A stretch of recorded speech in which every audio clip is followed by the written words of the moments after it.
Bakit may mga lalaking mabilis labasan kesa sa mga babae na napakatagal? Tanong sa atin ni Feliciano. Yan ang ating pag-usapan for today's video. Interesado ka bang malaman kung ano ang sagot? Please keep on watching.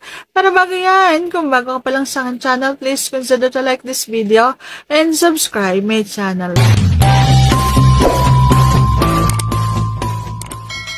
May mga babae naman na mabilis labasan kung tama yung paglagari sa kanilang bulaklak.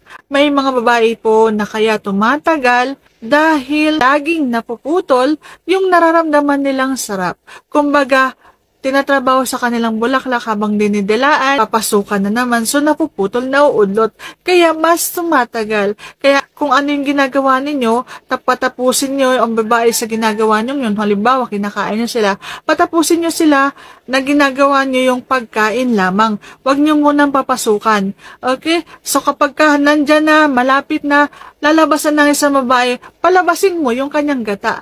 Hindi naman agad-agad mawawala yung sobrang kilitingan saka mo siya pasukan. Ganun yung simpleng paraan para makadalawa, tatlo, apat, lima ang isang babae habang ikaw hindi pa natatapos. Okay, huwag kang magpapahinga, huwag kang hihinto. Tuloy-tuloy lamang sa ginagawa mong yon hanggang sa sumabog siya.